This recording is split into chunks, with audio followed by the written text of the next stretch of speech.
Welcome to the Takeoff Podcast, the go-to construction podcast for construction professionals seeking inspiration, education, or motivation for the next steps in their career. Each Monday, you'll be joined by me, Mick Donaghy, Managing Director of Gedden Executive Recruitment and a respected name from the industry. A construction leader, a business owner, or someone in the thick of the action. The whole premise of this podcast is for you to get something from it. An idea, a connection, a mentor, whatever it is, I hope you get it. And I hope you enjoy the show. Without further ado, let's get into it.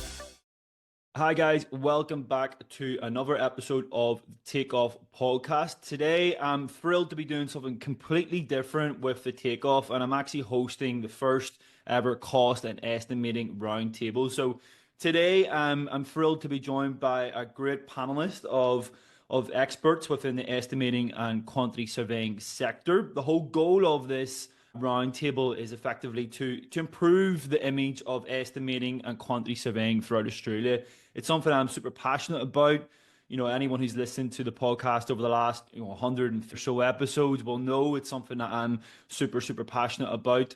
And today we're joined by an esteemed panelist of guests. So we are joined by Tony Avsec, National Cost Planning Manager for Defence for Built, Mathys, Olivier, Director of Queensland for Slattery, Mathy Miles, Director for Queensland for Melrose, and Reiss Draper, Associate Director for Queensland for MBMpl. So a variety of guests with a great variety of backgrounds, construction on-site backgrounds, through to PQS, through to cost planning for tier ones. I hope to bring, a collective, minds together to start talking about the industry. So starting off with yourself, Tony, what would you say are the most important skills you've seen across both estimating and quantity surveying? And how can we show young people coming in the industry that these skills are valuable?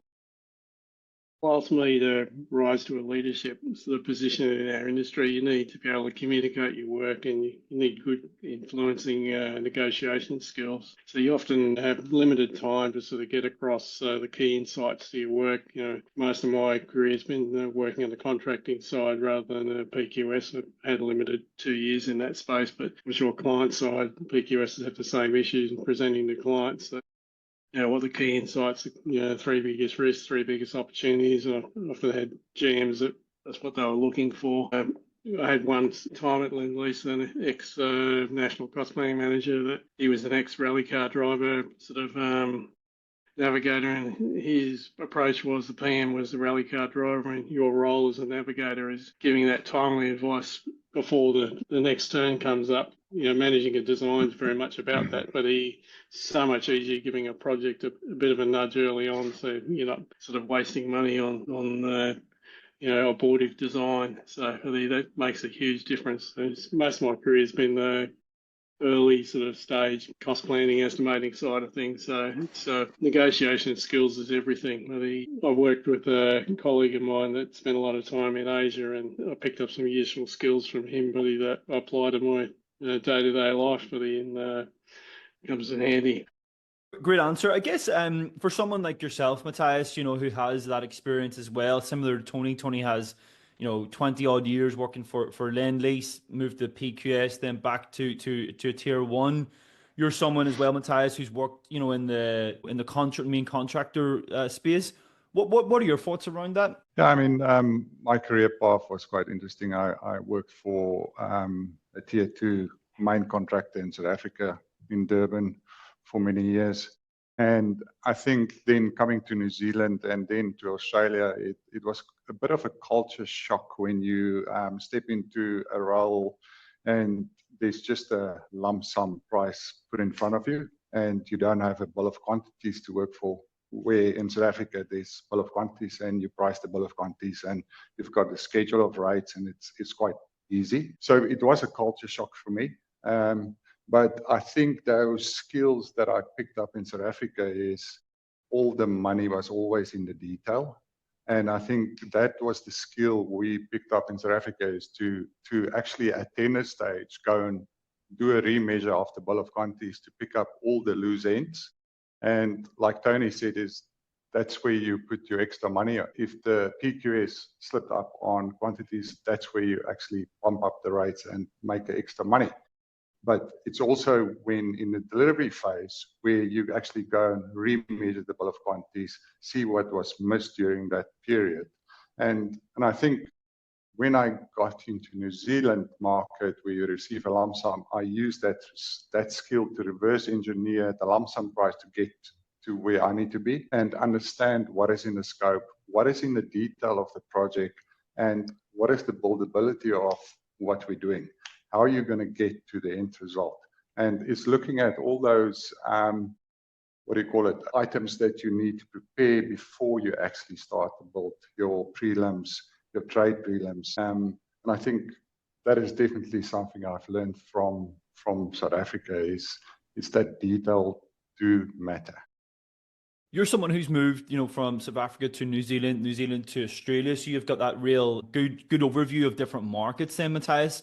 How would you describe the difference between the Australian quantity surveying market compared to the New Zealand market? I think definitely the Australian market is definitely more contractual, where in New Zealand you can still do a project on a handshake almost. There's a contract in place, but a lot of the subcontractors and main contractors actually don't go back to the contract document during the project, and it's all about relationships. And I think I do feel that Australia is definitely harder and a bit more fast track. I think the New Zealand market is also slower. Things happen a bit slower in New Zealand, and I think it's purely because of potentially the logistics of getting materials on site and the process of the building processes. And while I was actually working for a tier 1 contractor in New Zealand, we actually did a calculation on how fast we used to build a retail store, similar size. And funny enough, 20 years ago, we were on program about 4 months faster than what we currently are. And it's interesting that, and it's weird because currently with all the technology and emails and everything that we have in place, how come we are actually building things slower? And I think in the old days, the design was just mint. It was perfect because they didn't release drawings before it was completely thought through and every detail was drawn. And I think that's where, and if you look at the resourcing as well, and this is also a difference between New Zealand and Australia that I see, the main contractor's resourcing to project is significant more than what you will find in New Zealand.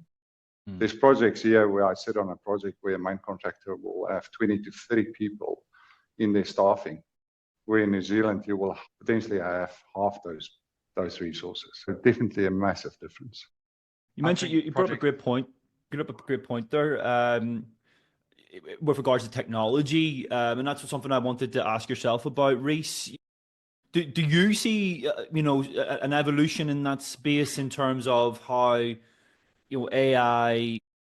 We're seeing so many different tools being released constantly to the market. Do you see any sort of evolution in that, or is that benefiting the industry at all?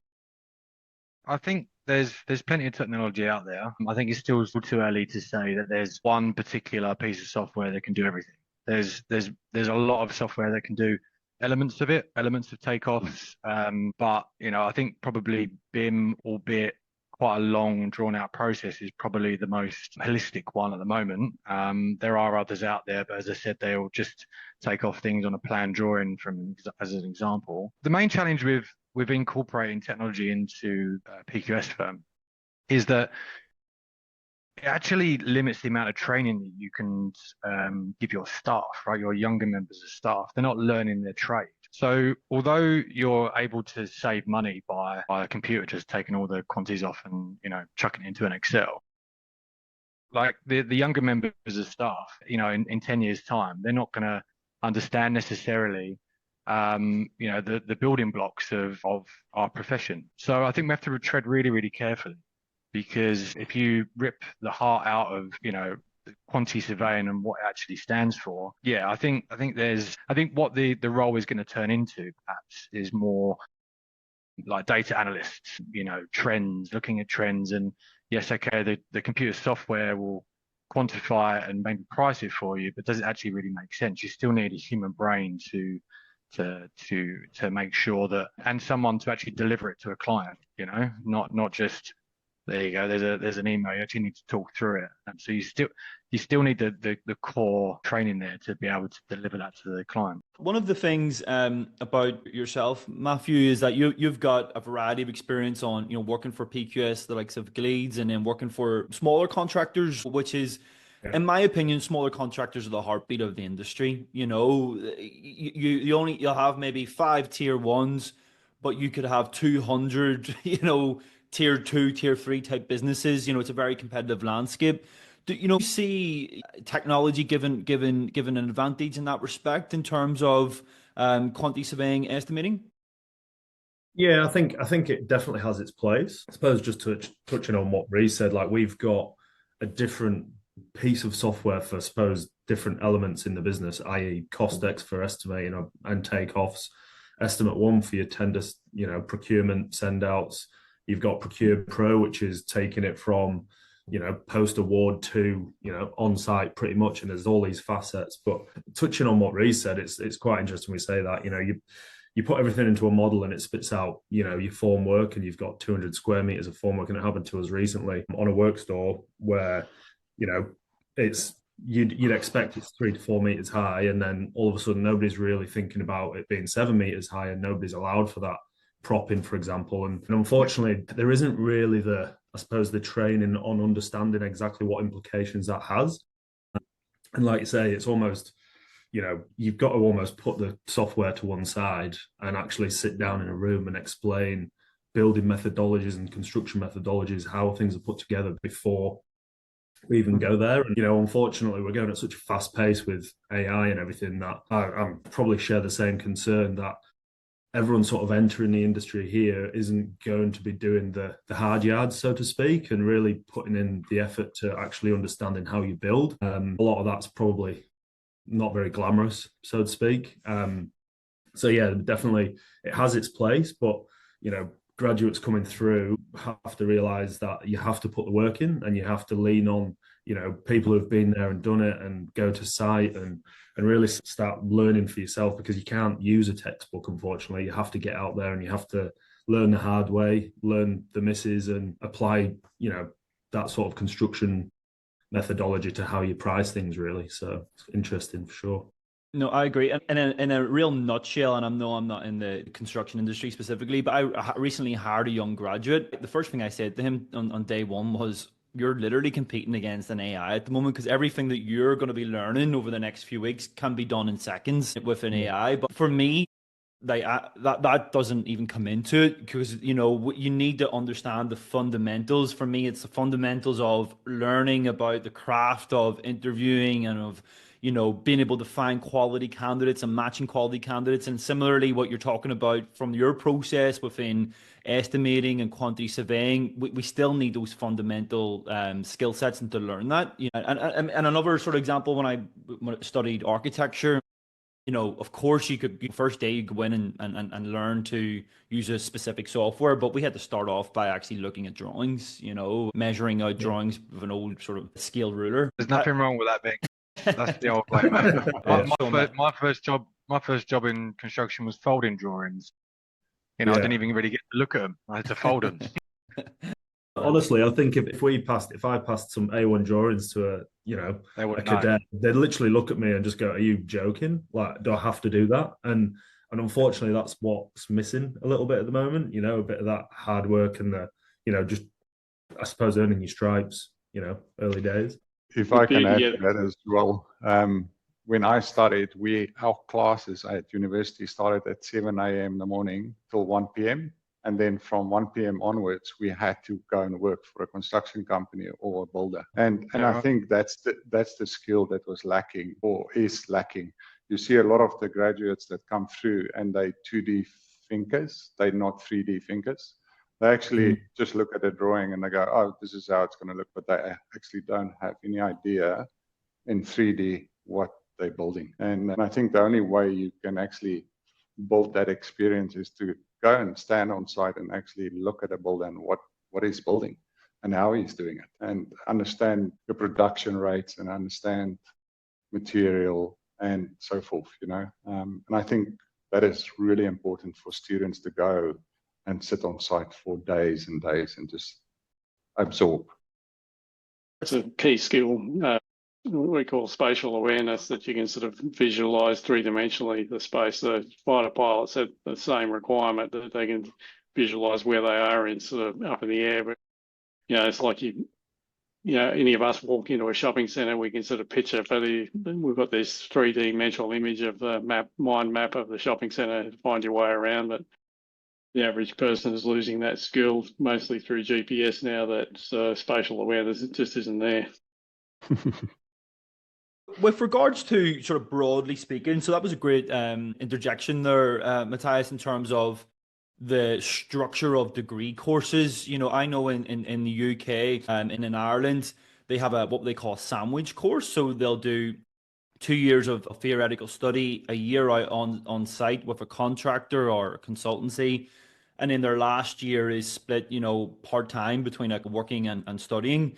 So, I mean, in terms of the broader landscape of Australia, New Zealand, how do you see that the evolution of the education of quantity surveying and estimating, Tony? I know that you're someone who's actively involved in the in tertiary education at the moment as well. Yeah, I do quite a few guest lectures, mostly at QUT, where I'm the adjunct professor there. I've actually got doing one on high-rise materials handling this coming Monday. So it's what I'm seeing is that the academic staff generally, they have to have a qualification one above what they're teaching. So that usually means they've got to do a PhD. So the result is that most academic staff have got very limited industry experience. So because I'm involved in accrediting the construction management degrees, the 4 of them in Queensland, so we try to sort of supplement that by getting sort of industry guest lecturers involved, sort of working with the full-time academic staff, sort of filling the gaps. And that seems to be working quite well. We can usually tap someone in the industry to come in and do a 1-2 hour lecture really once or twice a year pretty easily, and it's promoting their business. So. Yeah, I did that. I did that, Tony. I wanted to get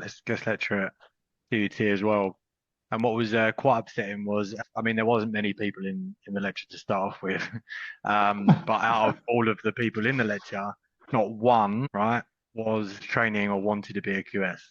I was literally talking to architects and project managers, and it was like, geez, this is but that just kind of sums up just the lack of education and courses that are in Australia at the moment. I actually think one of the universities really needs to do an online quantity surveying course rather than just do, just a QUT, and make it an actual QS degree rather than a construction management degree.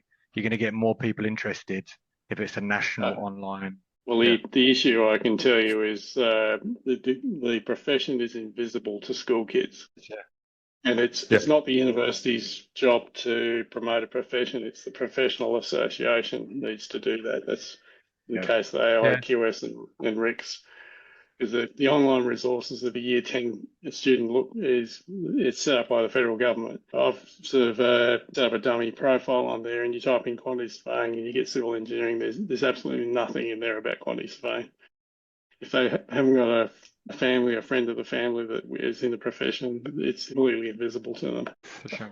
And that's a good point. I actually asked some of the staff in the room in our office, because I've got financial advisors in our office that became quantity surveyors. I've got people that is in sustainability that's become quantity surveyors. And I asked them, how did you learn about quantity surveying? How did you come across quantity surveying? And I said, no, they just found out from a friend or somebody else. And I think the misperception of quantity surveying, the first time you tell somebody you're a quantity surveyor, they go, oh, you're the guy looking through a dumpy level. No, we're not. We're definitely not land surveyors. And then they've got a perception that we just sit and measure stuff the whole day. And I think Tony mentioned something early. I think we are more than just quantity surveyors. We are, I want to put a spin on it, we are cost engineers. We sometimes have to think out of the box and build stuff that actually don't exist, because sometimes you just get a drawing with a few lines on it and then you need to build your cost. and my take on quantity surveying is you're a cost engineer, an estimator, a contract administrator, a commercial manager. Sometimes you're a lawyer. Sometimes you're a technician. Sometimes you're an IT software guru because you need to learn all these different softwares to actually understand some of the drawings and BIM models and negotiation skills, like Tony said earlier, data analysis, cost controller, carbon estimator, because carbon is now suddenly part of the mix of a quantitative surveyor role. And that is quite interesting for me because it is always good because while you're doing your quantities, you can incorporate your carbon calculations within your measures. Yeah, so I think the QS realm has evolved in the last couple of years. And when I arrived in Australia, I didn't know about carbon calculations. So it is a fast-growing industry. And again, we need to, like Tony and Matt said, it starts at school. We need to inform kids about it. And yeah, passion for quantity surveying.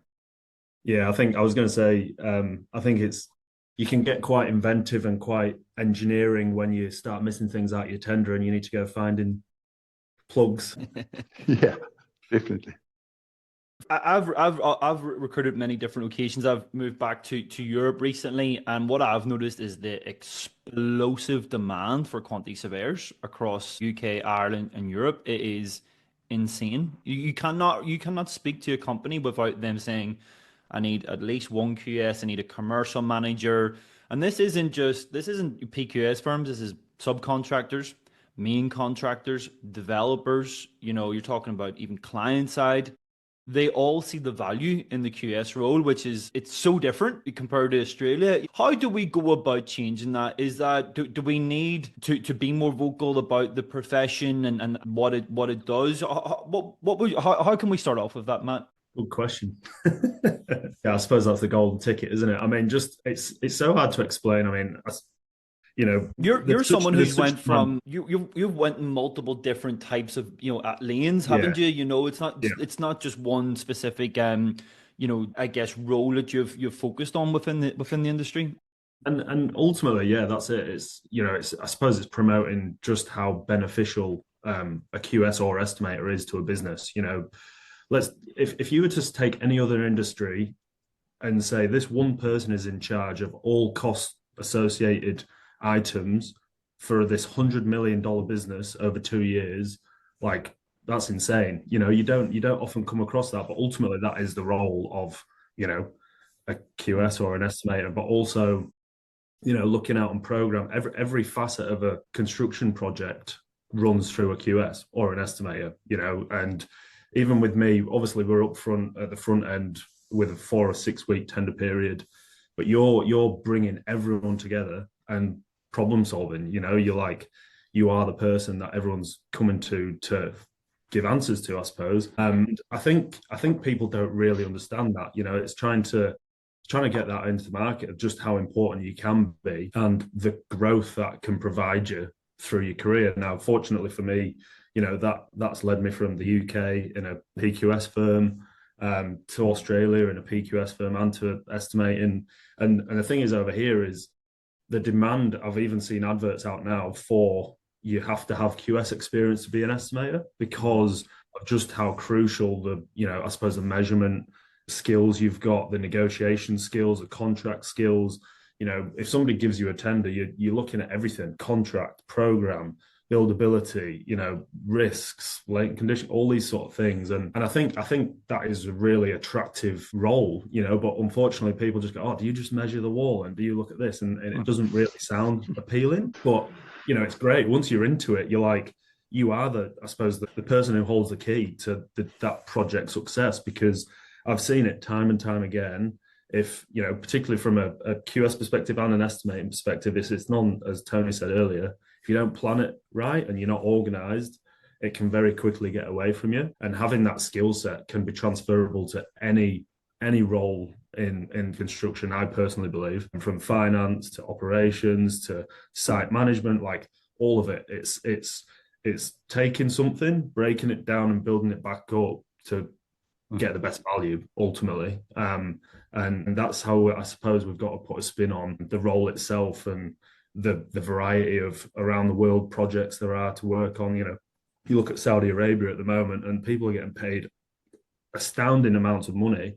And a lot of the people I know, really good QSs because they've got everything. So it's definitely, I suppose, a brand or an appearance thing. So that's where I'd start is, getting people out there talking about the role and what it can actually give to people, You're someone, Reiss, who's been quite vocal over the last sort of few months in terms of trying to maybe voice a different opinion on the industry. What are your thoughts around some of that? Yeah, like I when I did the podcast with you a while back, I used the analogy that I've kind of, I don't know whether I made up myself, but I almost think we need to almost change the name from quantity surveying in some respects, maybe to a cost engineer or cost management, right? Because one it sounds a little bit more sexy than a quantity surveyor, but more importantly, like clients, they need a quantity surveyor. Not that most of them know what we even do, to be quite honest with you. But what they really need is actually like a cost manager. They need that holistic end-to-end concept to, DLP stage.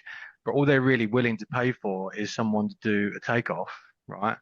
And provide an estimate, where in reality, they want value engineering, value management. They want cost reports all the way through. They want all of it, but they're only willing to go, there you go, there's, 10 grand or whatever for an estimate, when in reality, they would save, and I know I'm talking about just PQS side here, but in reality, if they'd paid 50 or 100 grand, then they would have made that money back by everything that we can sort of provide clients. Yeah, it's quite a valid point. There's now retired sort of one of the senior directors of RLB that he'd made that point that doing a detailed measure is the QA check. If a PQS cannot measure the project, then it's not really ready for tender. That's a red flag. Often I explain that to delivery teams when they're, why don't I want to do a bill of quantity? Just said, because if the PQS can't measure it, your subby certainly won't be able to either. Yeah. And the subbies is just going to add risk. They're just going to add risk if they can't measure it. Yeah, there's nothing better than the traditional method of procurement, right? As most estimators and QSs will want, but in reality, clients are too eager to get out to tender, and they pay the price, whether that's increases in ECI figures or whether that's variations post-contract. You're better off spending more time in the planning phase, because otherwise you're going to pay for it. One of the things I'm a little bit, concerned about, specifically in the estimating side of things, is the amount of skill set that is going to drop out over the industry in the next 5 to 10 years, even 10 years as a push. There's a lot of really experienced people in the industry that are due to retire, and I don't really see that quality coming through in the same volume. I've always, mentioned about, I think it was Matt, in terms of needing a quantity surveying degree to become an estimator, and that is definitely becoming more and more prevalent. But there hasn't been a pathway specifically for estimators, really. It's a role that you could quite likely see someone start in Bunnings or somewhere like that and literally work their way up. Now, there's absolutely no problem with that at all. But again, it stems the reason, why are we seeing such a drain within the broader perspective of cost management? When we aren't when there isn't a specific pathway, just for estimating. For someone who actually went from the PQS route to the estimating route, Matt, can you maybe talk about your experience a little bit more, and maybe how that shaped you as an estimator? Yeah, I think, like I say, I obviously went to university. I did 4 years, so I did pretty much a sandwich year. I worked, did that sort of way around it, getting that exposure early, and then went to PQS, Gleeds in Manchester, and then moved out here. And I think, like say, you're starting with the foundations. You're starting with the measurement. It is literally, here's the set of drawings. Go and measure it. Pull this together, and then off we go. And when you come into estimating, obviously there's people in estimating who have experience of construction and building things, and might be chippies, and they're awesome. They can almost break it down to first principles, and for specific trades and things like that. But when it comes to, I suppose, capturing all of the scope and ensuring all those little holes are filled, that's where that QS brain sort of really switches on. And as Reiss mentioned, there's this change, and what I've noticed in Australia is this real desire for D&C, put all the risk on the builder, and even at that stage, it's, you're sitting there as a QS, and I bang on about cost plans in this office because the amount of cost plans we get sent, can you give us this? And I was like, yeah, we can, but like, you need advice up front here. You need somebody who's actually going to hold your hand and educate you and tell you how to get the best out of this. And that's where that sort of QS aspect comes from.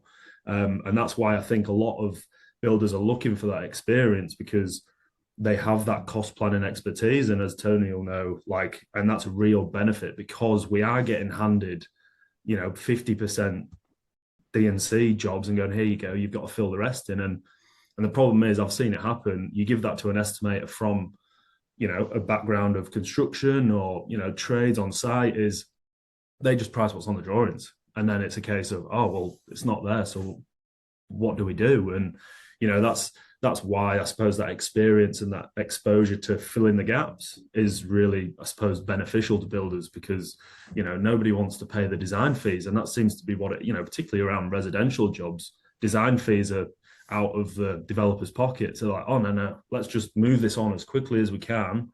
And that's where that, I suppose, that expertise comes in. And I suppose I've been fortunate to be exposed to that, and it's given me a really good foundation of skills to help from an estimating point of view. And with that, the development comes, and the growth in the career, I suppose.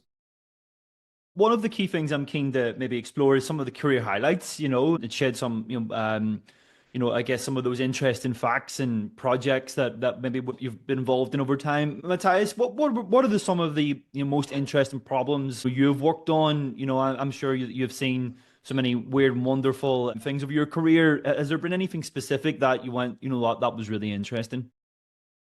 This is a good question, Mick. I think what people don't realize is quantity surveying is not limited to construction.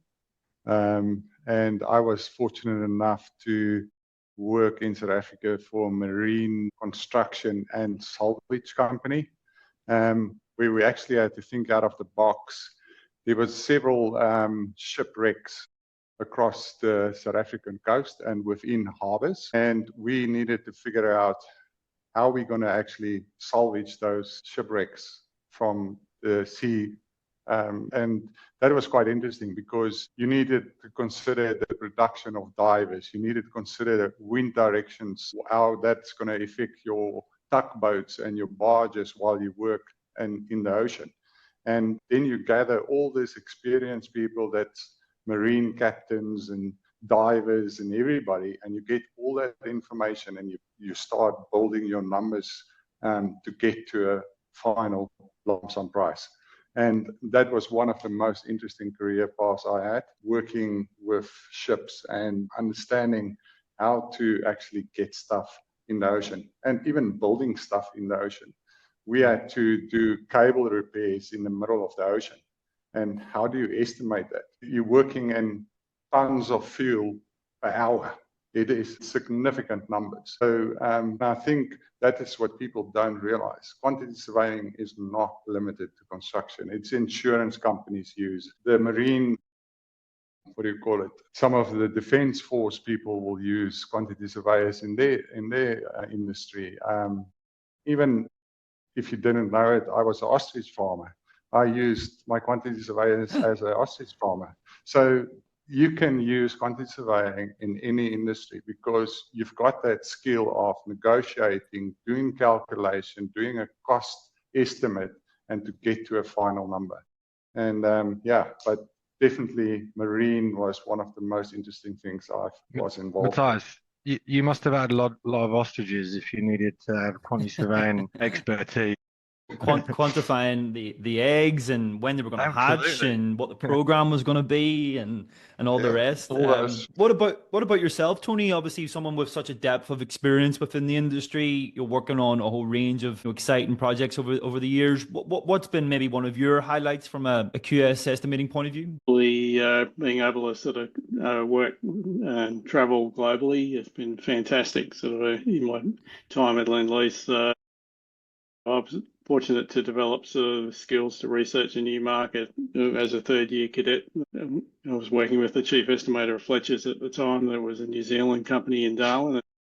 Once you sort of figured out sort of one market that's not your home market, it's pretty easy to sort of apply the same research skills elsewhere. So I got to sort of spend a lot of time in New York, Toronto, Kuala Lumpur, and it was fantastic being, but he's spending a month in a global city like New York, sort of being flown over there first class, and you get to play tourist on the weekend. So it was very much a rock star lifestyle, but he sort of loved every moment of it. And they were like, multi-billion-dollar projects that I was working on over there. So with the local home office, so that's quite handy skills. That's a cadet program that I think a lot of people could get behind. First class flights to New York. I mean, you'd have a lot more graduates signing up pretty quickly, and if that was the case. Reiss, sort of going back towards some of the technology piece. You mentioned obviously there's not any one particular type of technology that's maybe gonna impact, but broadly speaking, where do you see, you mentioned the QS industry, looking more of like an advisory role within technology, but, do you see any specific areas of concern from a technology piece as well? When I was at my previous firm, they did like the technology team, whatever you want to call them. They did a bit of a roundtable around the offices, and actually showed. And I've tried to find the name of it, but I couldn't find it for this session. They showed us a piece of software up on the screen, and you put some very basic parameters in and this was like for a residential development. Very basic parameters of you draw the site area, and you say I want 5 levels, 4 apartments on each, some very basic information. And the software just literally chucks out the design onto that site. And then you can literally maneuver it into the shape that you want it. Well, the worrying thing from a QS perspective was along the side of the screen, all the quantities as they were dragging the walls around was just going like up and down with internal walls, external walls, wind up, blah, blah, blah. And that sort of made me sort of go, wow, that's fantastic. And if that can be translated into our profession, then that's great. But then we need to pivot. We as individuals need to pivot and then spend more time on, as I said earlier, sort of value management or learning a bit more about carbon, as Mathys has said. It's, obviously carbon emissions has been around forever, but in our world, I think there's still a lot to learn there. For like the younger members of staff, though, I think especially the more tech savvy ones, they should be really relishing this opportunity to be at the forefront of leading either an internal team or research papers or whatever it might be. So if you are tech savvy and you've got an interest in construction and numbers, then I really do think there is a career for you, because the older generation, like us people on this call right now, who might not be as tech savvy, we're going to need help there. So one of the things that Tony mentioned at the beginning was the requirement for good communication, and that's something that I've really been beating on about maybe now for probably about 18 months. From a communication perspective, how important is that for someone within the cost management sector, Mathys? You throw that question to me. Communication is definitely key. And I think and this is the thing, I keep on telling your young staff, I don't want to generalize. I see a lot of young staff that is scared to pick up a phone and call somebody and just have a discussion. They rather send an email or a text or something. And you get so much more done if you just pick up a phone or organize a Teams meeting or call online and quickly talk through something. Because sometimes I just sit in my chair and I look at emails bouncing up and down between two people for an hour. And you go, you could have resolved that in 2 minutes just by talking to each other. And I think this is the main thing as well. As a young QS, don't be scared to make mistakes. And if you made a mistake, put your hand up and said, hey, I made a mistake. Or there's nothing wrong in saying, I don't know. But a lot of young people just keep quiet and they try to figure it out themselves. And sometimes you need a little push from some of the senior staff just to guide you in the right direction. I'm not saying micromanagement, but just guide them in the right direction. Keep communication flowing. And similar from our perspective is to have open communications with the consultants, the design team, with the construction team, with the main contractor, and with the client.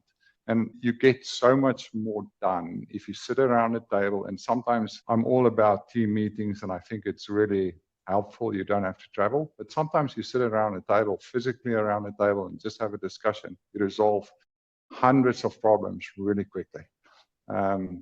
So definitely communication.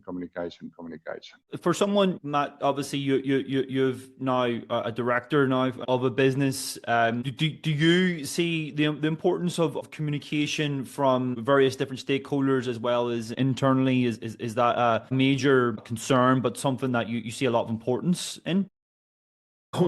Yeah, 100%. I mean, just touching on Mathys's commentary there, it's is obviously the younger generation. You're going to have hard conversations, if you like it or not. There will be days where you've got to sit in front of whoever it may be, a block layer, your director or whoever that may be, and explain your side of a story and, have the facts behind that and clearly communicate that to the other party, and then vice versa. And you're going to have to negotiate. And unfortunately, the thing is you just kick it down the road, and it's better to, just upfront communication, get in a room, get on the phone, and things just progress so much faster. And in this fast-paced industry, it's a real skill, which is we definitely look for in our business, because you need to have that, otherwise you'll unfortunately be a roadblock. So yeah, super key.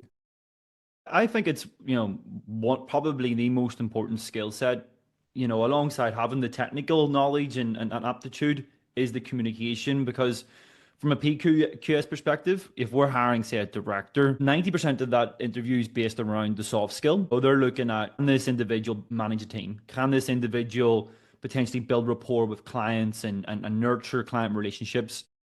On the flip side, on the estimating side, it's, can this individual build relationships with the subcontractors? Can this, specific estimator work internally within a team and provide, a good collaboration within the team, and that effectively that sort of thing. So I just find it as being, getting so much more important. And I would nearly like to see more, not just universities, but maybe more importance put on communication skills, because we do see a lot of international students coming into university, and then they come out, and then all of a sudden it's like, how am I getting a job? English maybe not my first language. There's a lot of maybe, I guess, nuances with regards to that as well. Can I just add something there as well? It's really important. And I know there's this working from home culture happening at the moment. Yes, I work from home from time to time, and I'm not against it. But I see with our current office, it's an open office. And sometimes I will discuss something with somebody on the other side of the office. And this is what I want to encourage young QSs to do, is sometimes just stop your work and just listen what is being discussed, because that's where the little keys are that one day you're going to come across something and you're going to go, I remember that discussion somebody had in the office. Mm-hmm. And that's going to wake up something else. And then again, that's communication, having open discussions in the office, because working from home, you're losing out on a lot of information. I've seen someone hiring recently talking about the working from home and non-working from home.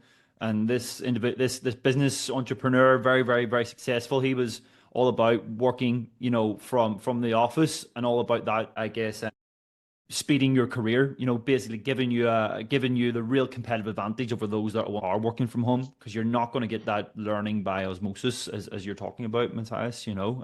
We've got 10 minutes, so what I'm really keen on is maybe just going around the table today and asking about what a career in the cost management sector has done for you. Obviously, you know, we're all from different parts of the world and all have had different journeys, but I'm really interested because I think it's one of the most amazing careers. Like, it's so diverse. So, I mean, what has the career of QSing done for you, Reiss? How has it benefited your life? What's been the impact of it? Look, many things. It's taught me how buildings go together. As you know, as a starting point, it's enabled me to move to Australia and get a job here and get permanent residency. And I do enjoy what I do. There's been parts of my career where I've considered doing something else. I've never worked out what that other thing is. I've always stuck with it. And then you get to a point where in your career, nearly 14 years in the industry, and you get to a point where you know, of course you learn still every day. You get to a point where you're like, okay, I'm at least competent, and that's the point where you start to actually, you know, really enjoy it. And Mathys, your comment about working from home, I enjoy coming into the office. I don't actually like working from home anymore, which is something I never thought I'd say, you know, pre-COVID, but post-COVID and everything like that, you know, being in the office is fantastic. Yeah, I truly think that quantity surveying or cost management or cost engineering is definitely a career for you know, people to consider. And what about you, Tony? You're someone who's, you know, worked, as you said, tier 1 projects, the QS side of things. You're working, you know, on international projects. What has that sort of overall career, how has that impacted your life? Well, I guess it's been incredibly lucrative for me because the more influence you have on someone's bottom line, the more they can afford to pay you. It's certainly been satisfying. The workplace flexibility. I would probably work from home more by exception, but if I needed to put in extra hours, I sort of had my mother-in-law living with us when the kids were younger, and if I wanted to eat, I had to come home. She wouldn't let the rest of the kids eat until I was home, so that forced the discipline of coming home at a regular time, and then I would log on afterwards if I still had work to do. So, you know, our role gives you that kind of sort of flexibility to do that. That worked well for me. And obviously a lot of travel. I've been to 45 different countries. I've certainly got the travel bug and still enjoy doing it. And even though I don't need to work, I still enjoy doing what I'm doing. I was known as a deal junkie in my time at Lend-Lease. I loved doing the dealing, catching and killing the big project that's kept the business fed. It was a lot of fun. I really enjoyed it. Love that. Matt, what about you? Yeah, I mean, I suppose I just think, you know, obviously being able to become a director and owner of a business, it was amazing. That was a dream of mine when I was 15, 16, and ultimately just working really hard at, you know, doing your job really well, and that gives you the foundation then, and people recognize that, and you know, it definitely opens those opportunities, and I think that comes also from, I suppose, the networking side of things and the people, like Reiss said, like I've moved over to Australia, built an amazing network of people, like a lot of best friends, a lot of good people, and that's part of your job is, as a QS or as an estimator, is to meet people and build that network. And yeah, I've been fortunate to meet some pretty amazing people, and it's fortunately got me to where I am. And you know, like, yeah, it's pretty unreal career if you really go at it hard and build your skills and network and meet people. Absolutely. No, 100% agree with that. I think there's so many different facets of QSing and estimating that you can leverage in, you know, and as you said, the more influential you are to someone's bottom line, you know, the more you can use that as leverage overall. Mathys, sort of finally with yourself, how's the QS industry, the cost engineering industry, how has that impacted you? I think if you look at it, it pays better than a lot of other industries. And I just want to put some emphasis on that as well. And I think Matt mentioned it earlier. You're in control of hundreds of millions of dollars. And I think that is the satisfying part of it, is you're actually looking after the client's money. You're looking after families that are actually working on several projects. And if you do your job well, those people will keep on going. And I think one of my biggest passions is people. And for me, this industry has given me the opportunity to to pass my knowledge and previous experience on to younger people and develop those people to become leaders in the industry. And like everybody in this room said, you meet awesome people. And I don't want to pull wool over people's eyes. Is it a hard industry? Definitely. There's a lot of stress. There's sometimes long hours, especially when you're estimators. And I think you've got deadlines similar with when you're doing cost plans. It is a hard industry. But then the last thing that's really appetizing to me is the legacy. Because you can drive into a city and you go, you see this building? I was involved in this building. One day for your grandkids and their grandkids. So, and I think it's that I get goosebumps when I get up in the morning because it's another day in the construction industry. I just love it. I do that with my wife, but I go, see that building over there? I recruited the guy who was involved in that building. You need to go home. Guys, that was brilliant. Thank you so much for being part of this this roundtable. I felt like it was, you know, a really varied conversation. Do any of you want to impart any last thoughts at all? No questions are dumb questions. Only if you ask the same question, it keeps getting up. That's a good one, definitely. I think it's also just acknowledging that a lot of, I think it's fair to say with QS, and a lot of the work you do is unseen and you know, recognition and the like. So it's sticking to yourself and really giving it a go and knowing that that's the case, and it'll all be worthwhile in the end. And yeah, doing an awesome job. Well, if there's any budding cost managers, quantity surveyors, estimators out there, I think that's an incredibly, you know, lucrative career, rewarding career. There's so many different opportunities that you can consider. And it is also a passport. It literally allows you to travel the world, as Tony has said. This was the first roundtable. Guys, I just want to say thank you so much. Reiss, Tony, Mathys, Matt, thank you. And if there's anyone that's listening to this, I will put in the LinkedIn profiles of all our panelists today, so you can reach out, maybe ask a question. But yes, guys, thank you so much for being part of the takeoff. Thanks, Mike. Before you go today, guys, I'm just going to ask you to do one thing. Can you please go to Apple right now or Spotify right now and just give us those 5 stars? Hit that 5-star button. It makes such a difference you wouldn't believe. The whole idea of this show is to inspire, educate, and motivate our listeners. And we only do that if we're getting the best guests. The best guests want to see data. They want to see information. They want to see how many listeners that we get. And so all of this stuff is really, really important. So if you can just literally go and do that today, if you enjoy the show, just go and hit that 5-star button. It makes such a difference. I hope you've enjoyed the show. We're going to continue to push this out there every Monday. So if you can, hit that 5-star button. And if you can't, even share it with a friend. Go on to WhatsApp, flick it on to your crew. Guys, thank you so much for listening. On to next week.